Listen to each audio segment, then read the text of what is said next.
Continuamos en la UNED y estamos en el grado de Historia de las Religiones.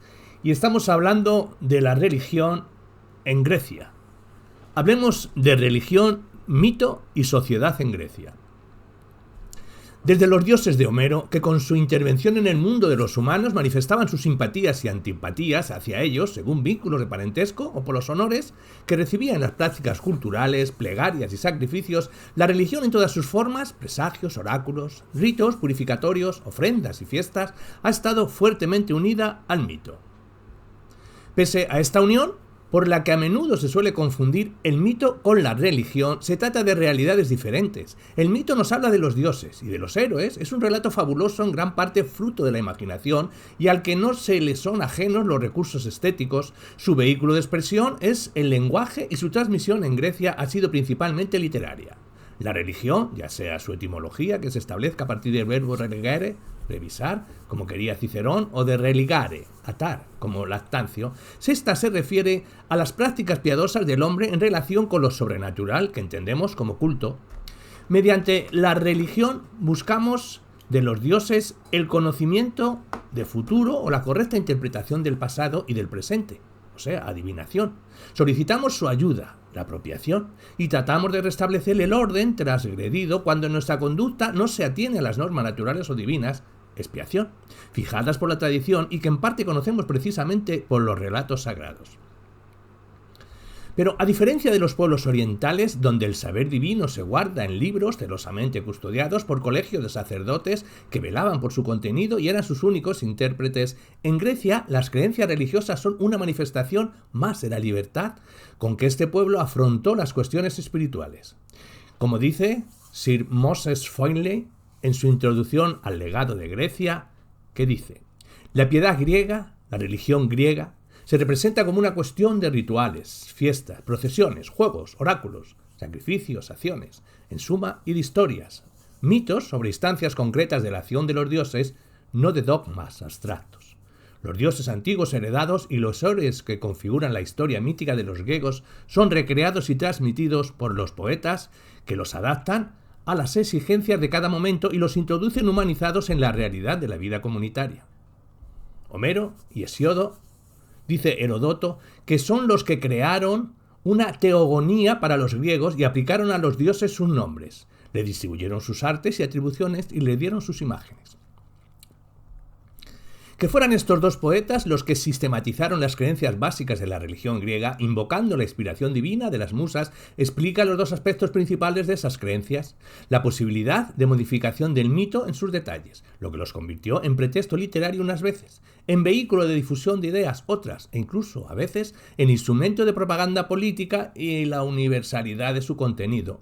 Los homéridas de Asia Menor, por ejemplo, se consideraban herederos del poeta de Quíos, pero también en el continente los atenienses atribuían a Solón, a Pisístrato o los Pisistrátidas, la primera edición de la Ilíada y la Odisea, y los espartanos referían lo propio a su reformador, Licurgo. Poetas de todos los ámbitos del mundo griego en la época arcaica y los primeros prosistas jonios tienen como texto de referencia los poemas homéricos y de Hesíodo. De ahí el reconocimiento de unos mitos panhelénicos, la guerra de Troya, los trabajos de Heracles, la creación del mundo, los mitos de las tres generaciones divinas, y de unos dioses y de unos héroes a los que sienten vinculados todos o la mayoría de los griegos. Esto no significa, sin embargo, una renuncia a las tradiciones locales de las distintas comunidades griegas, que éstas siguen conservando los ritos de sus ancestros, dando culto a los dioses y a los héroes que mantenían la conciencia del clan primero y luego de tribu o ciudad. La aparición de esta, en el siglo VII a.C., se produce muchas veces como una aglutinación de las diferentes tribus con sus cultos diferentes en torno a un héroe, el fundador de la polis, y a un dios común, la divinidad poliada, cuya fiesta celebraban juntos todos los pueblos sociales. De este modo, la religión sirve para cohesionar las distintas estructuras de la comunidad. El elemento social es, pues, un rasgo distintivo de la religión griega. Me refiero siempre o casi siempre al periodo arcaico y clásico, y esta, más que vivencia personal, al estilo de las religiones de salvación modernas, es otro de esos marcos, como el ejército o la política, que posibilitan la realización del ciudadano como tal, con que definía Aristóteles al hombre en su plena capacidad como persona. La religión es fiesta, culto, rito y sobre todo tradición. Precisamente eso es lo que se distingue, por otro lado, el ritual religioso del mágico, que el primero está fijado por las tradiciones y decisiones de la ciudad, y el segundo solo por la fantasía del individuo. Así, la religión griega es uno de los medios de que dispone la ciudad para integrar a los ciudadanos en la comunidad. Cada ciudadano está inmerso en una red de fiestas y ceremonias dirigidas a reforzar el patriotismo y las virtudes familiares. Desde el punto de vista de la representación, la religión expresa a través de los mitos una sabiduría que, aunque no sometida a la forma de discurso filosófico, no es menos coherente. Estos mitos vehiculan una metafísica y una ética que es esencialmente social. Pero la función comunitaria de la religión no va por ahí. En el hecho de ser, como antes dijimos, un ingrediente más, tal vez el más importante de los que amalgama la estructura de la polis. Para ser ciudadano hay que pertenecer a una tribu, a un demo, y participar en los cultos propios, y para ser griego hay que asumir las tradiciones que nos hablan los dioses prehelenéticos de fiestas panhelénicas y de lugares de culto también panhelénicos. Son estos los oráculos a los que acuden todos los griegos, los dioses olímpicos, en los que creen y a los que se veneran todos, y los héroes que, como Heracles o Teseo, se erigen en defensores de la humanidad y fundan fiestas, la de Zeus en Olimpia, la de Posidón en el Istmo, la de Delfos en recuerdo de Pitón, o la de Nemea en honor de Olfetes o de Zeus, a las que acuden y en las que compiten todos los griegos. Cuando Homero presenta a los cíclopes como salvajes que no conocen leyes ni hospitalidad, caracteriza su violencia precisamente con la falta de religiosidad. El Polifemo de Eurípides, cuyos rasgos antigriegos están todavía más acusados, solo da culto a su propio vientre. La universalidad de los dioses y de esos cultos queda asegurada por el carácter universal de los mitos, que nos hablan de ellos, y afirmada por el conocimiento panhelénico de los poemas de Homero y Hesíodo. El mito, asociado esencialmente a la religión, ejerce unas funciones en relación con esta, de las que nosotros vamos a centrarnos en las tres que nos parecen más importantes. En primer lugar, organiza el universo y nos informa sobre la superioridad de los dioses, dando una explicación coherente a todo lo que escapa del ámbito de la fuerza humana. De este modo, el mito pone las bases que hacen posible la religión. Creer en los dioses y en los héroes a los que se da culto es creer en los mitos que nos hablan de ellos.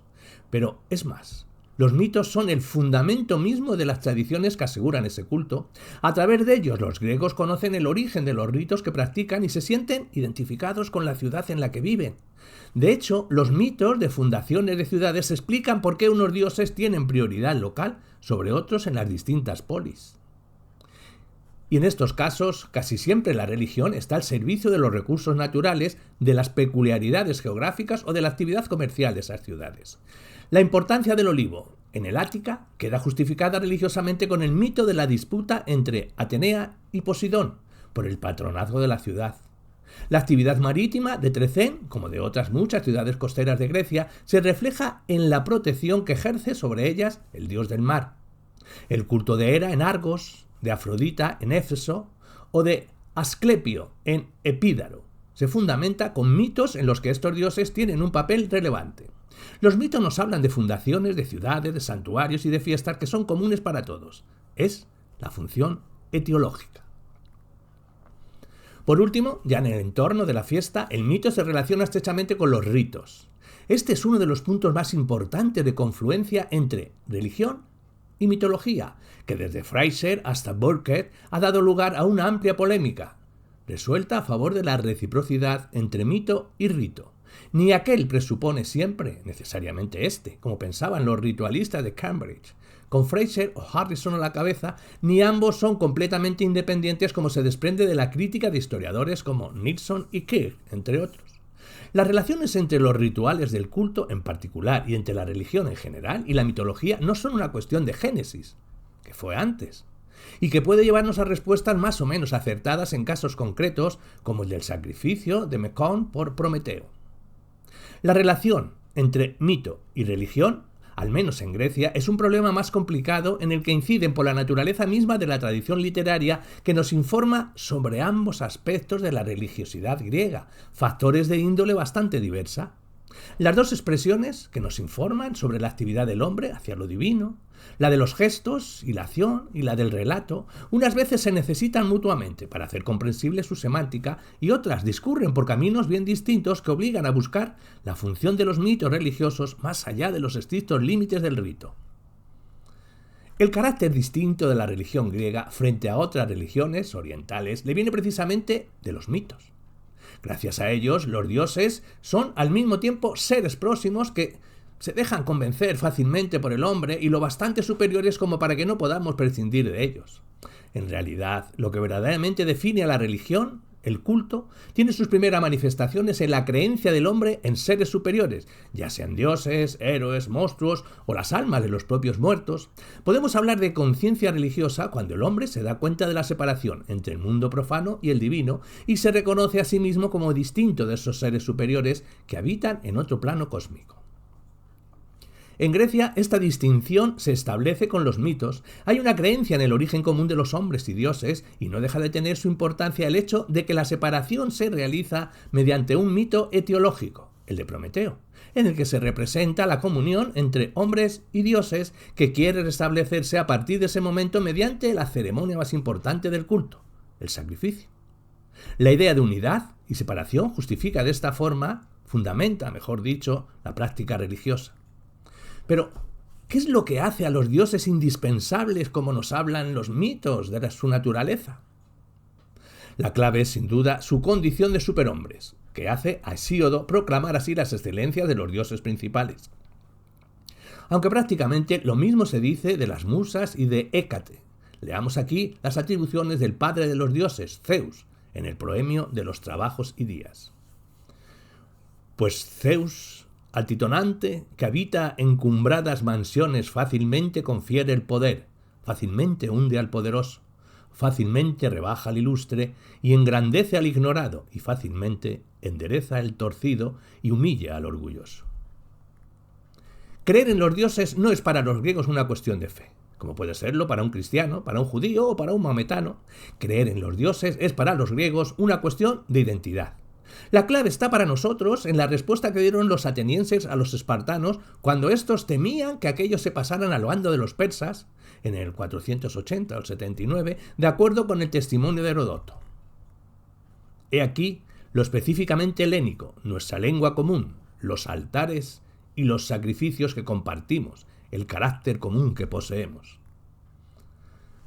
A través de estos mitos, los dioses aparecen no solo como seres superiores, sino también como los auténticos fundadores de la cultura griega. El mito de Prometeo en Hesíodo explica: es cierto el origen de la humanidad, las causas del mal y del trabajo entre los hombres. El comienzo de la cultura simboliza en el fuego, pero da también un sentido divino a los rituales religiosos, presentando en forma legendaria el primer sacrificio de la historia. Con la fundación del oráculo de Delfos por Apolo, en el himno homérico dedicado a este dios, se hace auténticamente griego, panhelénico, un lugar de culto originariamente local y que a partir de ahora será punto de referencia para todas las ciudades helénicas. No sabemos qué ritos agrarios tenían lugar en Eleusis, antes de que se vincularan los misterios de Deméter y de Persefón. Pero lo cierto es que el mito, tal como se cuenta en el himno a Deméter, dio una perspectiva nueva, en este caso panática, a unas ceremonias con vocación también universal. Lo demuestra sin más la iniciación de los misterios de héroe ajenos a la cultura jonia, como Heracles o los Dioscuros. Los mitos, como hemos dicho, ofrecen una explicación del mundo en la que se distingue entre el universo de los dioses, donde es posible lo inexplicable, aquello que escapa a las previsiones de la conducta humana, y el de los hombres, sometido a leyes previsibles y controlable por nosotros. Pero no se agota aquí su mensaje. Además de ofrecernos un fundamento para el culto, además de ese mensaje divino, los mitos nos instruyen sobre la práctica misma de la religión. Esa función didáctica, sobre todo en los mitos heroicos, es una consecuencia del carácter paradigmático que los define, en palabras de Carlos García Gual, que podemos aceptar nosotros en líneas generales, que dice: mito es un relato tradicional que refiere la actuación memorable y ejemplar de unos personajes extraordinarios, en un tiempo prestigioso y lejano. Las leyendas cumplen así un papel importante al servicio de la religión. La práctica de esta, en sus tres modalidades, la adivinación, la apropiación y la expiación, tienen en los mitos numerosos ejemplos que instruyen a los griegos sobre la religiosidad digna de imitación de sus héroes. en los poemas épicos y en los primeros escritos en prosa que los traducen y recrean en la lírica y en el drama, los héroes de los mitos resuelven todas sus dudas consultando a divinos y oráculos. A veces se trata de pedir consejo para engendrar un hijo, como en la visita de Egeo a Delfos, cuya respuesta enigmática lo llevó hasta Trechén, para compartirla con Piteo. Otras veces, los héroes de la guerra troyana consultan a su adivino, Calcante, sobre el significado de determinados prodigios, o éste interpreta la cólera de los dioses en las entrañas de las víctimas del sacrificio y ofrece las soluciones.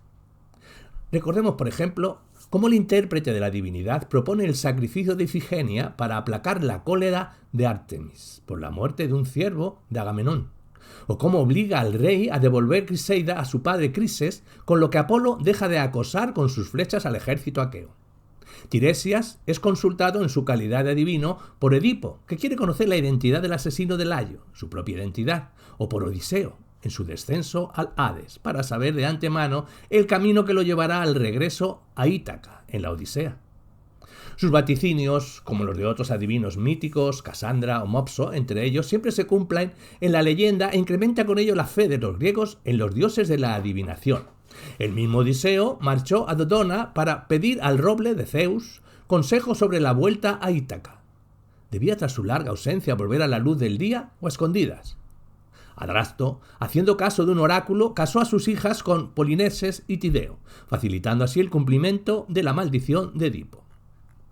El ejemplo del propio Edipo, que envía a Creonte a Delfos para conocer la causa de la peste que azota a Tebas, el de Egeo, que consulta también el oráculo de la Pitía para conocer la forma de aplacar la cólera divina que asola a Atenas por la muerte de Andrógeo, el de Orestes, guiado en su matricidio por Apolo y salvado de la locura por Delfos, el de Teseo, que inicia el cinecismo de Atenas con un oráculo pítico, el de Licurgo o el de Solón, mitos ya confundidos con la historia que reforma la constitución de sus ciudades previa consulta de Apolo Délfico, y que enseñan las respuestas de Apolo que son como la ley de la ciudad, y así la historia de Grecia está llena de hombres que imitan a sus héroes. Declaraciones de guerra, fundaciones de ciudades o de templos, sacrificios, culto en general, viajes, cualquier proyecto humano, sobre todo si se afecta al terreno de la religión, se consulta con Delfos, que a menudo pondrá con su respuesta la religión al servicio de la propaganda política, como muestra la historia de Clístenes, de Pisístrato o de Temístocles. También los mitos heroicos están llenos de ritos propiciatorios que cobran a través de ellos la autoridad de una fuerte tradición literaria. En la Ilíada y en la Odisea, cualquier actuación de los héroes tiene como paso previo una libación, una plegaria o un sacrificio. Con estos ritos, los héroes pretenden atraerse la voluntad de los dioses, prometiéndolos a cambio del éxito en la campaña que va a emprenderse o agrediendo los favores prestados. Agamenón recuerda a Zeus que no pasó por ninguno de sus altares sin quemar en ellos grasa y muslos de buey, deseoso de arrasar Troya. Teano, la sacerdotisa del templo de Atenea en Troya, promete a la diosa, en nombre de la ciudad, un sacrificio de 12 vacas, si rompe la lanza de Diomedes. Estos actos propiciatorios forman parte de todo el entramado mítico griego. Los poemas homéricos describen con detalles sorprendentes la forma de hacer una hecatombe o cómo celebrar sacrificios y libaciones a los dioses del cielo o de los infiernos. Heracles muere en el Eta, abrasado por la túnica que le ha enviado Deyanari, mientras hace un sacrificio de acción de gracias por su victoria sobre Eurito. Teseo, antes de marchar a Creta, se gana con plegarias y promesas de sacrificios el favor de Apolo de Finillo y de Afrodita Epitragia. Por supuesto, la oración, la plegaria y más propiamente el sacrificio tienen también una función expiatoria, como la hecatombe de los griegos Apolo, irritado por la ofensa de Agamenón a Crises, o el sacrificio de Ifigenia con que quieren calmar la cólera de Ártemis. En la embajada de Aquiles, el viejo preceptor Fénice recuerda que incluso los dioses, pese a su mayor virtud, dignidad y poder, se dejan aplacar por los mortales con sacrificios, votos agradables, libaciones y el vapor de la grasa cuando éstos infringieron su ley y pecaron. Y el propio mito de Heracles, en una de sus versiones, nos dice que los famosos 12 trabajos fueron una expiación por el asesinato de sus hijos y que se puso al servicio de Ónfale para purificarse por la muerte de Ífito. De todos estos ritos, expiatorios, el más específico es precisamente la purificación. Sobre purificaciones hablan a menudo las leyendas, en especial a propósito de homicidios voluntarios e involuntarios. La religión griega, por su carácter social, entiende el asesinato como una mancha que pone en peligro la estabilidad y el asesino es perseguido por las erinias del muerto hasta que se restablece el orden mediante la purificación. Los héroes que han incurrido en este delito vagan por el mundo desterrados hasta que encuentran a otro héroe dispuesto a purificarlos. Los ejemplos son numerosos. Peleo mató a Telamón, a su hermano Foco, y fue purificado por Euritión. Luego, durante la cacería de Calidón, dio muerte accidental a Euritión y será purificado por Acasto. A su vez, Tideo será purificado por Adrastro, Almeón primero por Fegeo y luego de nuevo por Arquelao, a causa del asesinato de su madre siguiendo instrucciones délficas. El parricida Cárcavo por Tros, Medea y Jasón, que habían matado al hermano de aquella, Apsirto por Circe, Anfitrión, que había matado a Elistrión por Creonte, Belerofonte, asesino, como indica su nombre, el rey corinio Bélevo. La mayoría de las veces, libaciones, sacrificios, ofrendas pertenecen al marco más amplio de la fiesta, también integrada en los mitos a través de sus fundaciones. Lo hemos visto a propósito de los juegos panhelénicos, que son parte, la principal, de fiestas en honor de Zeus, Poseidón o Apolo, fundadas por héroes como Pélope o Heracles, Teseo, los argivos de la expedición contra Tebas, o por dioses como el propio Apolo. Y lo vemos en otras fiestas locales, cuya institución se atribuye a héroes nacionales como las fiestas de Apolo en Delos, las Panateneas, Targelias y Oscoforias en Atenas, las Jacintias en Esparta. Con la fiesta llegamos a la máxima expresión social de la piedad griega. La mayoría de las tradiciones religiosas de las ciudades griegas y de los cantos populares insertos en ellas, que han dado lugar a por lo menos el 80% de la lírica griega y por ende a casi el 100% del teatro, forman parte de la fiesta, que tienen su origen en rituales de iniciación, de paso o de fertilidad, que afectan a la vida de la sociedad, familiar, tribal o política y se refieren a la entrada, el cambio de situación y la salida de ella de sus miembros. Este sentido social lo vio bien Brelich en su libro Paides et Parthenoi, y es el punto de vista dominante en trabajos ya clásicos en la historia de la religión griega como Temis de Jean Harrison y Coro de Cortes de Germain. El papel eminentemente ritual de la fiesta queda bien expresado en esas palabras. Entre sus elementos tenemos sobre todo procesiones, agones y banquetes comunitarios. La mayoría de las fiestas celebran la epifanía de una divinidad. Comienzan con una pompe o procesión del grupo que representa a la colectividad y que lleva al templo la ofrenda o el animal que lo representa y que mediante el sacrificio va a permitir la comunión con el dios. Otras veces una estatua, lo que le lleva al templo, como la de Dionisio en las grandes Dionisias de Ateneas o la de Iaco en los misterios de Eleusis. La fiesta contiene también como parte esencial agones entre distintos miembros de la comunidad que representan las tensiones entre los diferentes grupos que encuentran su relajación a través del culto. Disputas entre jóvenes de distinto sexo, raptos, danzas y otras representaciones miméticas conmemoran la muerte y resurrección del dios, la llegada del nuevo año, la siembra y recogida de la cosecha, la muerte del viejo rey y la entronización del nuevo, rituales todos ellos que encuentran su justificación en el mito. Y por último, el banquete comunitario, el fin último de la fiesta. De hecho, el mito de Prometeo explica por qué los hombres se comen de la víctima sacrificada la carne y las vísceras y queman para los dioses los huesos y la grasa. A través del banquete se produce la comunión de los fieles con el dios cuya hipóstasis es precisamente el animal sacrificado. Ahora bien, la mayoría de estas fiestas proceden de celebraciones rurales y agrícolas o tienen en su origen ritos ancestrales que pertenecen a un periodo premitíco, algunos tal vez sin sentido religioso. El valor simbólico que los historiadores modernos atribuyen a los gestos, actitudes y objetos rituales que entran a formar parte de la práctica religiosa cobra su verdadera dimensión cultural. Deja de pertenecer al fondo primitivo de la sociedad y a veces, por repetido poco comprensible, ya incluso para los que los ejecutan, y se readapta al nuevo sentido concreto y actual que le confiere precisamente el mito. Este sirve así en Grecia para la reinterpretación de los ritos y su adecuación al ámbito cultural de la polis.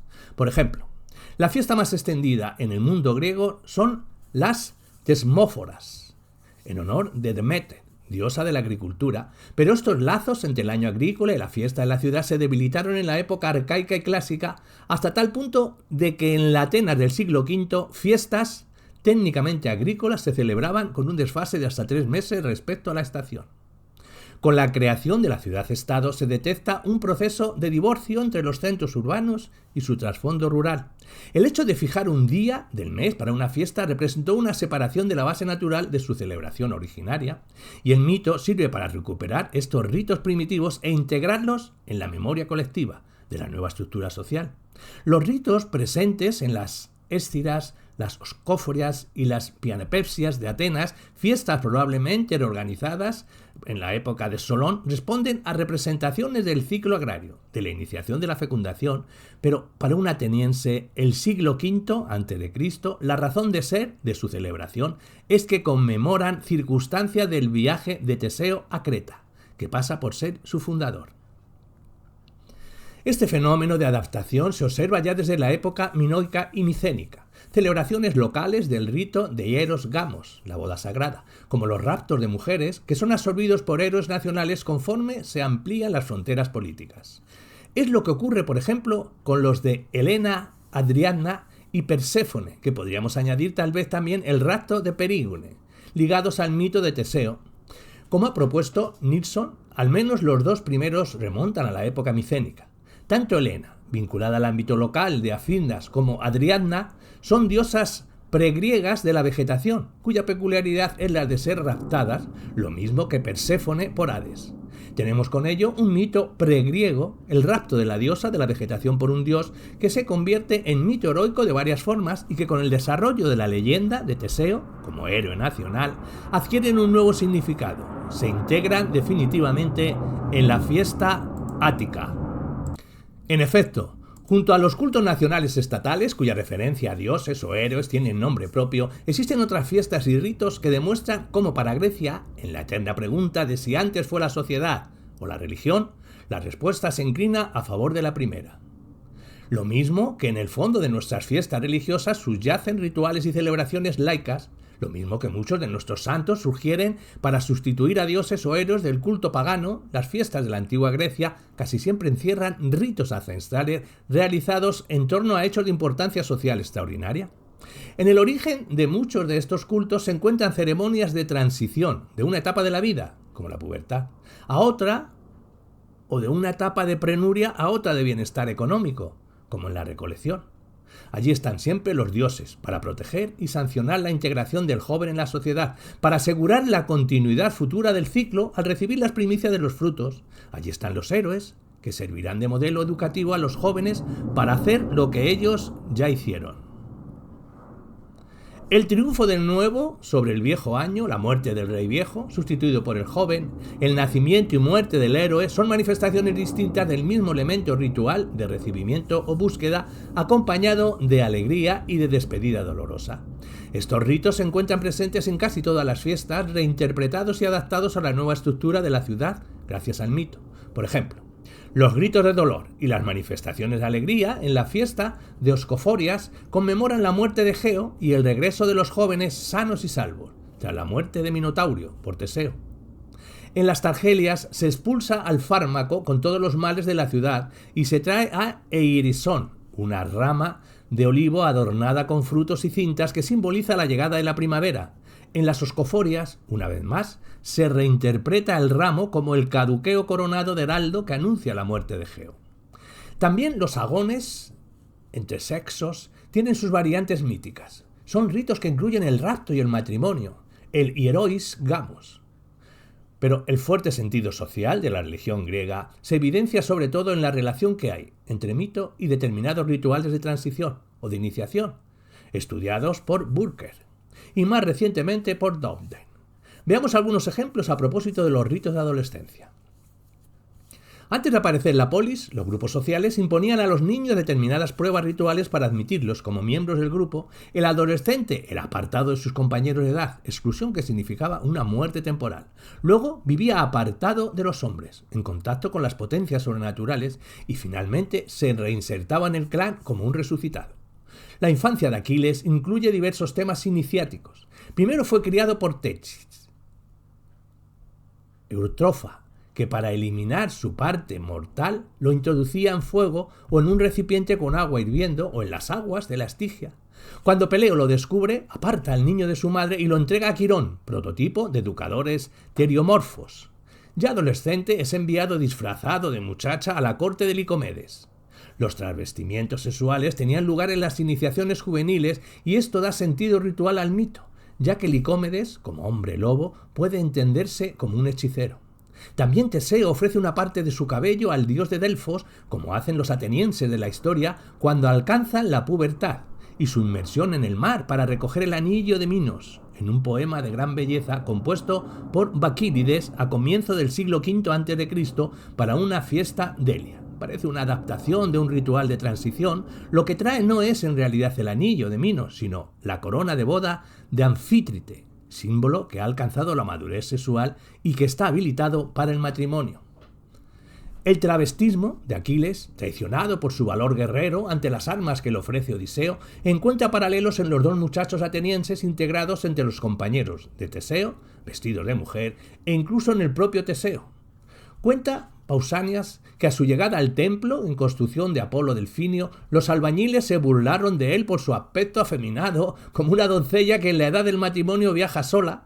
Entonces Teseo demostró su fuerza varonil, lanzando los bueyes de un carro que había allí por encima del techo que estaban haciendo. En cuanto a las muchachas, también son conocidas las adaptaciones míticas de algunos ritos de iniciación. Así, la conversión de la ateniense en arréfora a los 7 años se pone en relación con el mito de las Cecrópides, que llevaron en una cesta a Erichtonio y enloquecieron al destaparla contra la prohibición de Atenea, y la conversión en Osa durante las Braunurias o en las Arteias de Muniquia, que tiene su paralelo mítico en la transformación de Calisto por Artemis en este animal, al ser descubierto su embarazo del que era responsable Zeus. Digamos a modo de conclusión unas palabras últimas sobre las consecuencias de este sentido social de la religión y del mito asociado a ella. Hemos hablado de un proceso de sacralización de los rituales primitivos y de la creación de los dioses. Pues bien, las explicaciones que dan los pensadores antiguos sobre el nacimiento de la religión tienen en cuenta, ante todo, esa función social. La religión, según ellos, nace como salvaguardia del orden moral, político y social de la comunidad.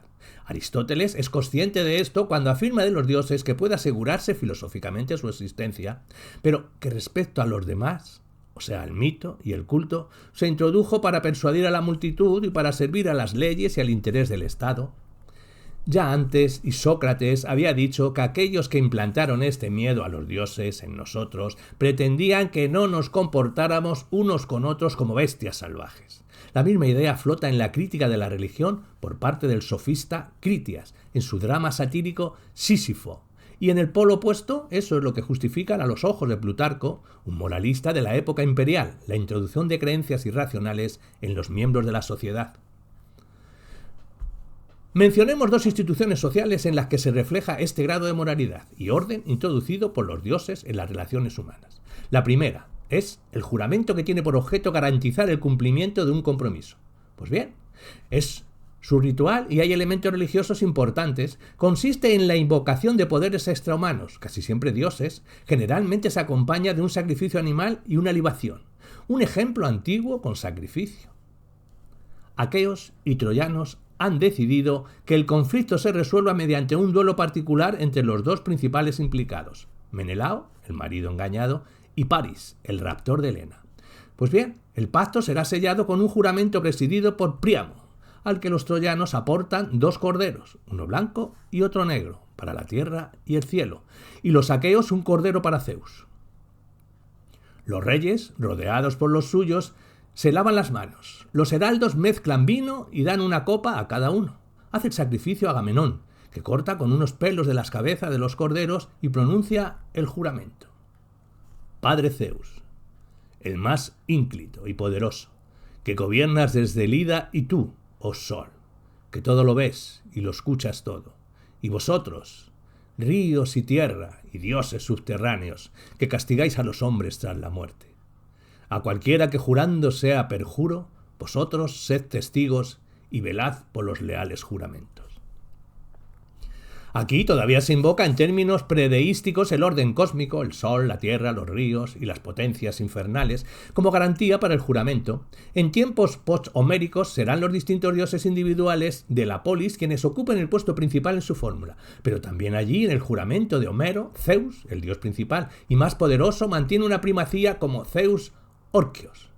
El juramento del pasaje homérico, que hace intervenir todo el cosmos, responde, como hemos dicho, a su origen predeístico. Para los griegos históricos, en cambio, es indispensable la presencia de un dios personal, que vigile todo y que pueda intervenir para castigar.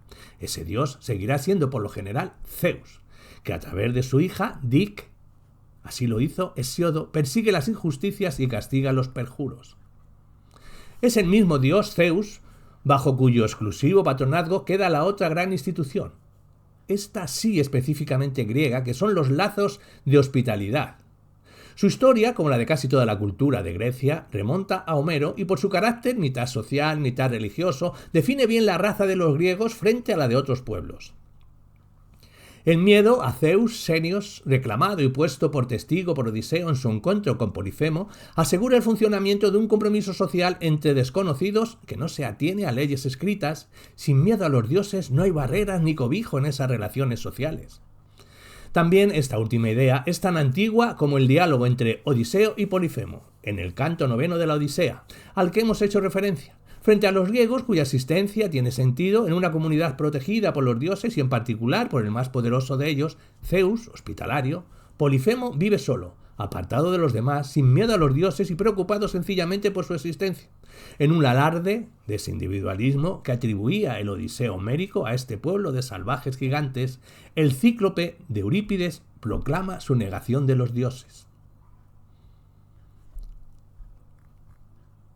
De esta forma, los dioses, como garantes de las relaciones sociales, aseguran al mismo tiempo la pervivencia de su culto a través de las estructuras mismas de la polis. Incluso las reformas políticas más avanzadas, como la Constitución de Cístenes, se mantienen fieles al compromiso con la religión tradicional, con el pacto implícito entre los dioses y la religión de la polis.